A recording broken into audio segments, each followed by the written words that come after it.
American ആക്ടിവിസ്റ്റും അതുപോലെ തന്നെ എഴുത്തുകാരിയും voice four ഇന്ത്യയുടെ ഫൗണ്ടറുമായിട്ടുള്ള റിനി ലിൻ ഒരു പ്രസ്താവന പറഞ്ഞിട്ടുണ്ട്. അവർ പറഞ്ഞത്, Israel is surrounded by enemies but India is filled with enemies. ഇന്ത്യക്കകത്ത് മുഴുവൻ ശത്രുക്കളാണോ? ഈ ഒരു ഇവരുടെ ഈ പ്രസ്താവനയോട് സാർ എങ്ങനെയാണ് പ്രതികരിക്കുന്നത്? ഇപ്പോഴത്തെ സിറ്റുവേഷനിൽ ഇന്ത്യക്കകത്ത് മുഴുവൻ ശത്രുക്കളാണ് ഇന്ത്യ ഗവൺമെൻറ്റിനെതിരായിട്ടുള്ളത്. പ്രത്യേകിച്ച് പേരെടുത്ത് പറയേണ്ട ആവശ്യമില്ലല്ലോ. നമ്മുടെ ലവർ ഓഫ് പട്ടായ, അയാളുടെ കുടുംബം, കോൺഗ്രസ് പാർട്ടി, പിന്നെ കമ്മ്യൂണിസ്റ്റ് പാർട്ടി, മുസ്ലിം ലീഗ്, ഇങ്ങനെയുള്ള എല്ലാ, സമാജ്വാദി പാർട്ടി, ഇവരെല്ലാവരും ഇന്ത്യയുടെ ശത്രുക്കളല്ലേ. ഇസ്ലാമിക് തീവ്രവാദികൾ, ലഷ്കർ എ തയ്യബ, പിന്നെ ഈ പറഞ്ഞ പോലെ ഇവിടെയുള്ള ടെലിവിഷൻ ചാനലുകളും പത്രങ്ങളും ഒക്കെ ഇന്ത്യയുടെ ശത്രുക്കളാണ്. അവർ പറഞ്ഞത് വളരെ വളരെ ഒരു സത്യമാണ്. പക്ഷേ അതിലൊരു കാര്യമുള്ളത്, ഇന്ത്യയിൽ അകത്ത് മാത്രമല്ല ശത്രുക്കൾ, ഇന്ത്യക്ക് പുറത്ത് ശത്രുക്കളുണ്ട്. ഇപ്പോൾ പാകിസ്ഥാൻ ഇന്ത്യയുടെ മിത്രമല്ലല്ലോ, ഒരു കാലത്തും ആവാൻ പറ്റില്ല. ചൈന ഇന്ത്യയുടെ മിത്രമല്ലല്ലോ, ഒരു കാലത്തും അത് ആവാൻ പറ്റില്ല. ബംഗ്ലാദേശ് ഇപ്പോഴത്തെ സിറ്റുവേഷനിൽ ഇന്ത്യയുടെ മിത്രമാണോ? അല്ല. അല്ല, പൊതുവെ എല്ലാ രാജ്യങ്ങൾക്കും മറ്റ് ശത്രു രാജ്യങ്ങൾ അല്ലെങ്കിൽ ഒന്ന് പിടിച്ചടക്കിയാൽ കൊള്ളാം എന്ന ആഗ്രഹമുള്ള ചുറ്റും എനിമീസ് ഉണ്ടാവും, ശത്രുക്കളുണ്ടാവും, ശത്രു രാജ്യങ്ങളുണ്ടാവും. പക്ഷേ അതായിരിക്കാം ഒരു ഇസ്രയേലിനെ കൂടെ ചേർത്ത് പറഞ്ഞത്. ഇസ്രയേലിന് ചുറ്റും ശത്രു രാജ്യങ്ങളുണ്ട്, പക്ഷെ ഇന്ത്യയെ സംബന്ധിച്ച് നോക്കുകയാണെങ്കിൽ ഇന്ത്യക്കകത്ത് നിറയുകയും ശത്രുക്കളാണ്. ഇന്ത്യക്കകത്തും ഇന്ത്യക്ക് പുറത്തും ശത്രുക്കളാണ്. ഏറ്റവും വലിയ ശത്രുക്കൾ എന്ന് പറയുന്നത് ജവഹർലാൽ നെഹ്റു യൂണിവേഴ്സിറ്റി. അയാൾ ഇന്ത്യയുടെ ഏറ്റവും വലിയ ശത്രുവായിരുന്നു, ജവഹർലാൽ നെഹ്റു. ഇന്ത്യ നന്നാവണമെന്ന് ഒരു കാലത്ത് ആഗ്രഹിച്ചിട്ടില്ല. അയാൾക്ക് ആയിക്കുട്ടി ഉണ്ടായിരുന്ന ആഗ്രഹം അയാളുടെ മോള് പ്രധാനമന്ത്രി ആവണമെന്നായിരുന്നു.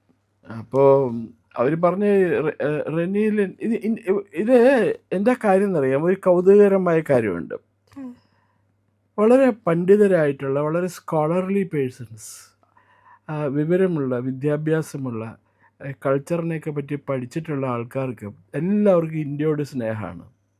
ഇന്ത്യ നല്ല രാഷ്ട്രമാണെന്ന് എല്ലാവരും പറയും. അതപ്പോൾ അമേരിക്കക്കാരനാണെങ്കിലും ബ്രിട്ടീഷുകാരനാണെങ്കിലും പാരീസിലുള്ള ഫ്രഞ്ചുകാരനാണെങ്കിലും ഒക്കെ പറയുന്നത് ഇന്ത്യ നല്ല രാജ്യമെന്നാണ് പറയുന്നത്. ഇന്ത്യയെക്കുറിച്ചിട്ട് പണ്ട് മാർട്ടിൻ ലൂതർ കിങ് ജൂനിയർ പറഞ്ഞിട്ടുണ്ടായിരുന്നു ഒരിടത്ത്, ഒരിക്കലും ഈ ആക്രമണത്തിന് പോയി മറ്റ് രാജ്യങ്ങൾ ആക്രമിച്ച് കീഴ്പ്പെടുത്താത്ത അപൂർവം ചില രാജ്യങ്ങളിലൊന്ന് ഇന്ത്യയാണെന്ന് പറഞ്ഞിട്ടുണ്ട്. ഇന്ത്യ ഒരിക്കലും വിദേശത്തേക്ക് പട്ടാളത്തിനെ അയച്ച് ആ രാജ്യം പിടിച്ചെടുത്തിട്ടുണ്ടോ? ഇല്ലല്ലോ. ഇന്ത്യ ഇവിടുന്ന് അംബാസഡേഴ്സിനെ അയച്ചിട്ടുണ്ട്, പഴയകാല കൾച്ചറൽ അംബാസഡേഴ്സിന്. ഇന്ത്യയുടെ ട്രഡീഷൻസ് എന്താ പറയണ ലോകർക്ക് മനസ്സിലാക്കി കൊടുക്കാനായിട്ട്, ഹൈന്ദവ മതം എന്താണെന്ന് ലോകരെ മനസ്സിലാക്കി കൊടുക്കാനായിട്ട്, സനാതന ധർമ്മം എന്താണെന്ന് മനസ്സിലാക്കി കൊടുക്കാനായിട്ട്. അപ്പോൾ അവർക്കൊക്കെ ഇന്ത്യയോട് ഇത് കേട്ടെടുത്തോളം ഇന്ത്യയോട് വളരെ സ്നേഹം ഉണ്ടായിരിക്കും. ഇപ്പോൾ രാമകൃഷ്ണ മിഷൻ്റെ മുൻ മേധാവി ഉണ്ടായിരുന്നു, സ്വാമി രംഗനാഥാനന്ദജി. അദ്ദേഹം ഇന്തോനേഷ്യയിൽ പോയി ഒരിക്കൽ. അന്ന് സുകർണോ എന്ന് പറഞ്ഞ ആളാണ് ഇന്തോനേഷ്യൻ പ്രസിഡന്റ്. അപ്പോൾ ഈ സുകർണോയുടെ അടുത്ത് ഒരു ഇന്ത്യൻ സന്യാസി വന്നിട്ടുണ്ടെന്ന് പറഞ്ഞപ്പോൾ അദ്ദേഹം പറഞ്ഞു, അതിനെന്താ കാണാമല്ലോ ഞാൻ. അപ്പോൾ 5 മിനിറ്റ് അദ്ദേഹത്തിന് വേണ്ടി സമയം ചെലവഴിക്കാം എന്ന് പറഞ്ഞു. രംഗനാഥാനന്ദജി അവിടെ ചെന്നു സംസാരിക്കാനായിട്ട്. 5 മിനിറ്റ് എന്നുള്ളത് എത്ര മിനിറ്റിൽ അവസാനിച്ചതെന്നറിയാം? 50 മിനിറ്റ്. അവസാനം സ്വാമിജി പറഞ്ഞു, ഞാൻ പൊക്കോട്ടെ എന്ന് വെച്ചാൽ, അവിടെ ഇരിക്കും സ്വാമിജി, എങ്ങടാ പോകണം, എനിക്ക് സ്വാമിജിയുടെ അടുത്ത് വർത്താനം പറഞ്ഞ് മതിയായില്ല എന്നാണ് സുകർണോ പറഞ്ഞത്. ഇന്ത്യയെക്കുറിച്ചിട്ട് അയാളുടെ മൊത്തം കാഴ്ചപ്പാട് മാറി. അയാൾക്ക് ഹൈന്ദവതയെക്കുറിച്ച് നന്നായിട്ട് അറിയാമായിരുന്നു. കാരണം അയാൾ മുസ്ലിം ആയിരുന്നെങ്കിലും അയാൾ സ്ഥിരം വായിച്ചുകൊണ്ടിരുന്ന ഒരു ഗ്രന്ഥം ഉണ്ട്, മഹാഭാരതവും രാമായണം. നമ്മളിവിടെ ഇപ്പോൾ കർക്കിടക മാസത്തിലാണല്ലോ രാമായണം മാസമായിട്ട് ആചരിക്കുന്നത്. ഇന്തോനേഷ്യയിൽ 12 മാസം രാമായണ മാസമാണ്. You will be surprised. ഞാനൊരിക്കൽ അവിടെ പോയപ്പോൾ, ഞാൻ ആദ്യമായിട്ട് ഒരു വിദേശത്ത് പോകുന്നത് ഇന്തോനേഷ്യയിലാണ്. ഞാൻ താമസിച്ച ഹോട്ടലിൽ ദിവസവും രാമായണ ബാലയാണ് വൈകുന്നേരം 7 മണി കഴിഞ്ഞിട്ടുണ്ടെങ്കിൽ. അപ്പോൾ ഒന്ന് ആലോചിച്ച് നോക്കൂ, ഇന്ത്യയെക്കുറിച്ചിട്ടുള്ള പണ്ഡിതന്മാരുടെ ഇടയിൽ ഇന്ത്യയെക്കുറിച്ചുള്ള അഭിപ്രായം. ഇന്ത്യക്ക് അകത്തുള്ളവർക്ക്, പ്രത്യേകിച്ച് കമ്മ്യൂണിസ്റ്റുകാർക്കും അതുപോലെ തന്നെ കോൺഗ്രസ്സിലൊക്കെയുള്ള സ്വയം ബുദ്ധിജീവി ചമയുന്ന ആൾക്കാർക്ക് ഇന്ത്യ എന്താണെന്നുകൂടി അറിയില്ല. അവർക്ക് ഇന്ത്യയോട് ഭയങ്കര വെറുപ്പാണ്. അവർക്ക് ഇന്ത്യയോടുള്ള വെറുപ്പെന്ന് പറയാൻ കാരണം നരേന്ദ്രമോദിയോടുള്ള വെറുപ്പാണ് അവർക്ക്. അധികാരം കിട്ടിക്കഴിഞ്ഞാൽ അവരപ്പം മാറും. ഇന്ത്യനെ എപ്പോഴും പുച്ഛിച്ച് താഴ്ത്താനാണ് അവർ ശ്രമിച്ചുകൊണ്ടിരിക്കുന്നത് മുഴുവനും. അവർ സ്വയം മനസ്സിലാക്കിയിട്ടില്ല. അവരെക്കുറിച്ച് മറ്റുള്ളവർ അവർ സ്വയം അപഹാസ്യരാണ്. അവർ ആവുകയാണ് സ്വന്തം രാഷ്ട്രത്തെക്കുറിച്ച് ഇടിച്ചു താഴ്ത്തി സംസാരിക്കുന്നവർ.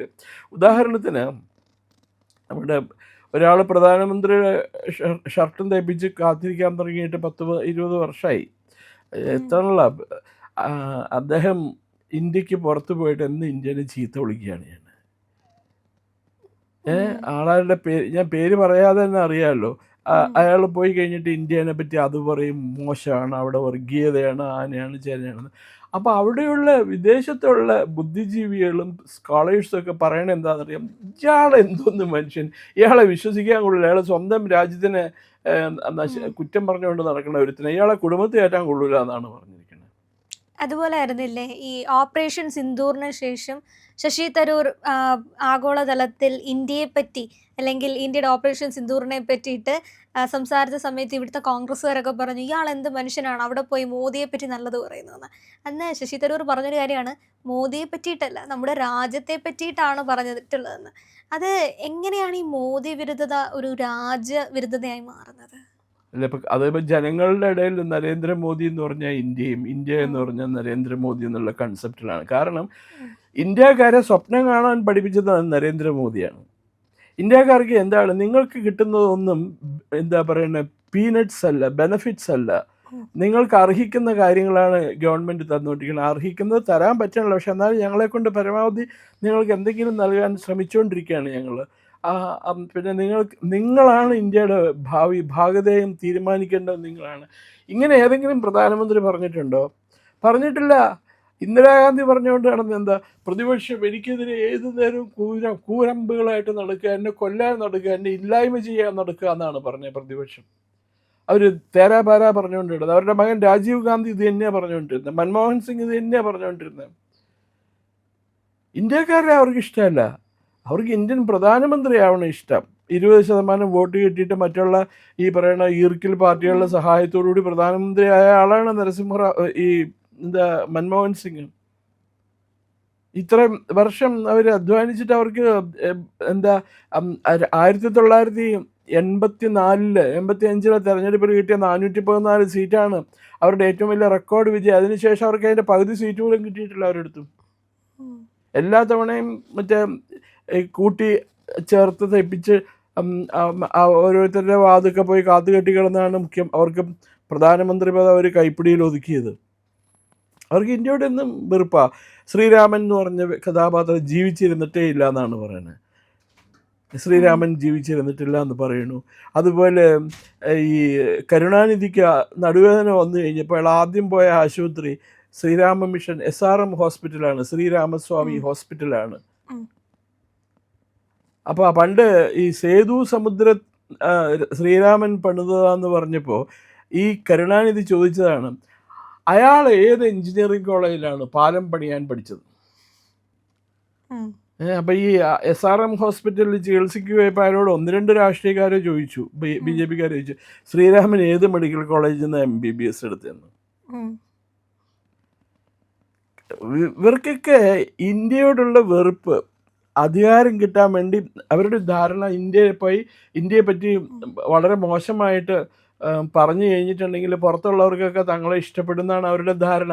അവരെ മുഴുവൻ പുച്ഛത്തോടു കൂടിയാണ് നോക്കുന്നത്. ഈ പൊട്ടനെ ഉണ്ടല്ലോ, ജനങ്ങൾക്ക് മുഴുവൻ അയാളൊരു ബഫൂണായിട്ടാണ് അയാളെ കണക്കാക്കുന്നത് മുഴുവനും. സ്വന്തം രാജ്യത്തെ പറ്റിയിട്ട് നമ്മുടെ വീട്ടിൽ പല പ്രശ്നങ്ങളുണ്ടാവും അതിര, പക്ഷെ നമ്മൾ പോയിട്ട് നമ്മുടെ അച്ഛനെയും അമ്മേനെയും നാട്ടുകാരുടെ മുമ്പിൽ കുറ്റം പറയുമോ? Tell me. ഒരു മനുഷ്യനും ചെയ്യാത്ത കാര്യമല്ലേ അവർ ചെയ്തുകൊണ്ടിരിക്കുന്നത്. That's it. അപ്പം ഈ റിനെ എന്ന് പറഞ്ഞ സ്ത്രീ ഒരു ആക്ടിവിസ്റ്റാണ്. അവർക്ക് ഇന്ത്യയെക്കുറിച്ച് അറിയാം, ഇന്ത്യയെക്കുറിച്ച് വായിച്ചിട്ടുണ്ട്, ഇന്ത്യയെക്കുറിച്ച് പഠിച്ചിട്ടുണ്ട്. അതുകൊണ്ടാണ് അവർക്ക് ഇങ്ങനൊരു അഭിപ്രായം സ്വരൂപിക്കാനായിട്ട് കാരണം. വോയിസ് ഓഫ് ഇന്ത്യ എന്ന് പറഞ്ഞ ഒരു പ്ലാറ്റ്ഫോം ഉണ്ട്, ഇന്ത്യൻ പ്ലാറ്റ്ഫോം ഉണ്ട്. അതിൻ്റെ ഫൗണ്ടർ നേതാവാണ് അവർ. അപ്പോൾ അവരൊക്കെ പറയുമ്പോൾ ആൾക്കാർ വിശ്വസിക്കും, അത് കുറച്ച് പേരെങ്കിലും അത് കേട്ട് വിശ്വസിക്കും എന്നുള്ളതാണ്. കാരണം ഒപ്പീനിയൻ മേക്കേഴ്സാണ് അവർ. ഈ ഇവിടുത്തെ പോലെ സോഷ്യൽ മീഡിയ ഇൻഫ്ലുവൻസേഴ്സ് അല്ല. അവർ യഥാർത്ഥ ഇൻഫ്ലുവൻസേഴ്സാണ്, ഒപ്പീനിയൻ ഇൻഫ്ലുവൻസേഴ്സാണ്. അവർ പറയുമ്പോൾ ജനങ്ങൾ കേട്ടിരിക്കും. അല്ലാതെ മേധാ പട്കർ, അരുന്ധതി റോയും പിന്നെ അതുപോലുള്ള മഹുവ മൊയ്ത്ര ഇങ്ങനെയൊക്കെയുള്ള കഥാപാത്രങ്ങളൊന്നും അല്ല ഇവിടുത്തെ ഒപ്പീനിയൻ മേക്കേഴ്സ്. രാഹുൽ ഗാന്ധി പറഞ്ഞ ആരെങ്കിലും വകവയ്ക്കുമോ ഇന്ന്? അയാളൊരു ബഫൂണായിട്ട് മാറിക്കഴിഞ്ഞിരിക്കണോ? അയാൾക്ക് ബുദ്ധിഭ്രംഭം സംഭവിച്ചിരിക്കുന്നു. ഉടനെ തന്നെ അയാളെ ഒരു മാനസിക രോഗ വിദഗ്ധൻ്റെ അടുത്ത് കൊണ്ടുപോയി ഏൽപ്പിക്കുക എന്നുള്ളതാണ് കോൺഗ്രസ്സുകാരുടെ പ്രധാന കർത്തവ്യം. പ്രിയമുള്ളവരെ, മറ്റു മാധ്യമങ്ങൾ പറയാത്ത ഏറ്റവും പുതിയ വാർത്തകളും വിശകലനങ്ങളുമായിട്ടാണ് ഇന്ത്യ ലൈവ് നിങ്ങളുടെ മുന്നിലേക്ക് വരുന്നത്. നമ്മുടെ ചാനൽ കാണണം, ഒരുപാട് പേരെ കാണിക്കണം, അവരോടൊക്കെ ചാനലിൻ്റെ വരിക്കാരാവാൻ പറയണം, സബ്സ്ക്രൈബ് ചെയ്യണം. ചെയ്യാത്ത ആളുകൾ ഉറപ്പായിട്ടും ചെയ്യണേ.